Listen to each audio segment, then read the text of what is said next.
శ్రీమాత్రే నమః. శ్రీ లలితా సహస్రనామంలో 978వ నామము త్రిపురా శ్రీవశంకరి. ఈ నామానికి అర్థం ఏంటి అంటే త్రిపురా శ్రీ అను దేవతను వశం చేయునది అని అర్థం. జగన్మాత త్రిపుర సుందరి కదా.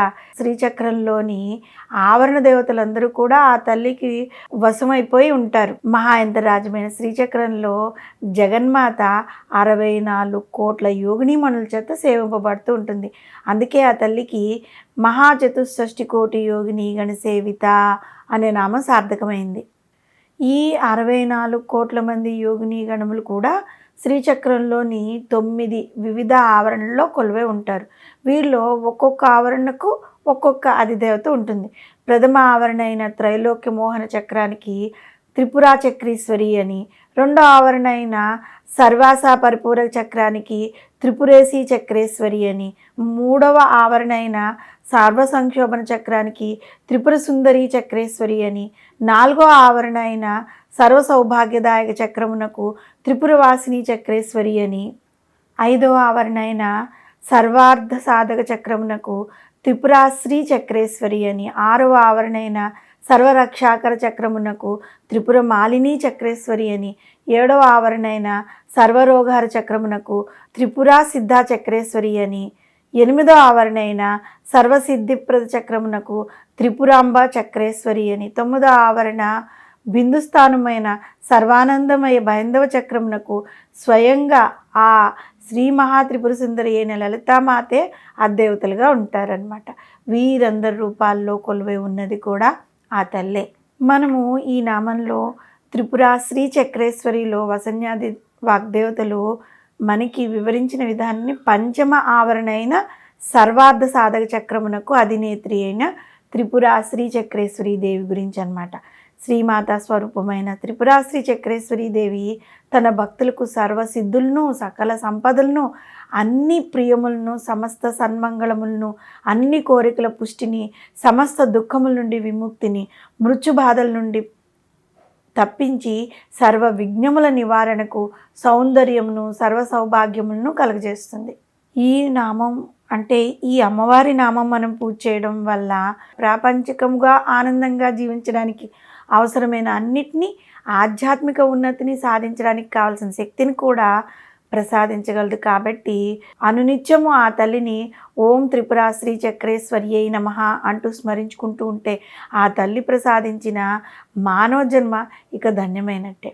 అయితే ఎన్నిసార్లు జపించాలి, ఎలా జపించాలి అనే డౌట్లు వస్తాయి కదా మనకి.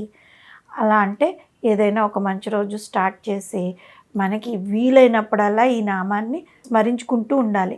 మనకు కల 3 శరీరాలైన స్థూల, సూక్ష్మ, కారణ శరీరాలను త్రిపురాలు అని అంటూ ఉంటాం కదా. ఈ 3 శరీరాల్లోనూ జాగ్రత్త, స్వప్న, సుషుప్త అవస్థల్లో చైతన్య స్వరూపిణిగా ఉంటూ ఉండేది త్రిపుర అనే పేరు గల శ్రీమాత.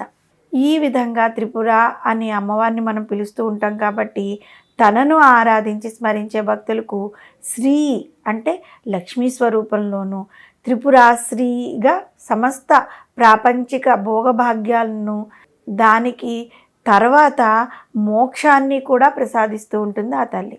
త్రిపుర అనే పదానికి శాస్త్రాలు వివరించిన ఇంకొన్ని అర్థాలు ఉన్నాయి. ఏంటి అంటే జగన్మాతకు నిలవైన మేరుపర్వత శిఖరంపై తూర్పు వైపున, నైరుతి వైపున, వాయువు వైపున నిర్మింపబడిన 3 పురముల కలది అని అర్థం. అదేవిధంగా జీవుల్లో గల ఇడ, పింగళ, సుషుమ్న నాడుల స్వరూపము స్వయంగా తానే ఉంది. ఈ నాడుల్లో సంచరించు కుండలిని స్వరూపమే త్రిపుర. చంద్రుడు, సూర్యుడు, అగ్ని ఈ 3 ప్రకాశముల స్వరూపం ఆ త్రిపుర అనే అమ్మవారే కదా. అటువంటి త్రిపురామాతనే వాగ్దేవతలు త్రిపురాశ్రీ అనే నామంతో కీర్తించారు. త్రిపురాశ్రీ వశంకరి అనే ఈ నామంలో వసన్యాది వాగ్దేవతలు మనకి తెలియజెప్పాలి ఏంటి అంటే ఇందులో 3 అవస్థలు, 3 శరీరాలు, త్రిగుణాలు మొదలైన వాటి అన్నిట్లోనూ స్థిరమై ప్రకాశించే తల్లి ఈ సమస్త విశ్వమును తన వశంలో ఉంచుకున్నది.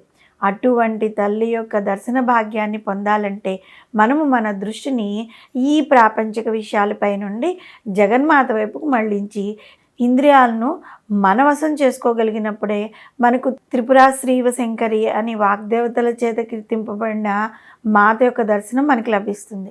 మహాయంత్రరాజ్యమైన శ్రీచక్రంలో 64 కోట్ల యోగిని మణుల చేత సేవింపబడుతూ మహాచతుషష్టి కోటి యోగిని గణ సేవిత అన్న నామానికి సార్థం చేసుకుని నవావరణంలో పంచమావరణైన సర్వార్థ సాధక చక్రానికి అధిపతి అయిన త్రిపురా శ్రీవశంకరిగా భక్తులను అనుగ్రహించే జగన్మాతను మనం ఈ నామంతో పూజిస్తూ ఉన్నట్లయితే మనకి కావాల్సిన ప్రతి కోరిక తీరుతుంది. ఇటు ప్రాపంచికంగా విషయంలో కోరికలన్నీ తీరుతాయి, అంతేకాకుండా తర్వాత పరమపదమైన మోక్ష సాధనకు కూడా అమ్మవారు మనకి అనుగ్రహిస్తుంది. శ్రీమాత్రే నమః.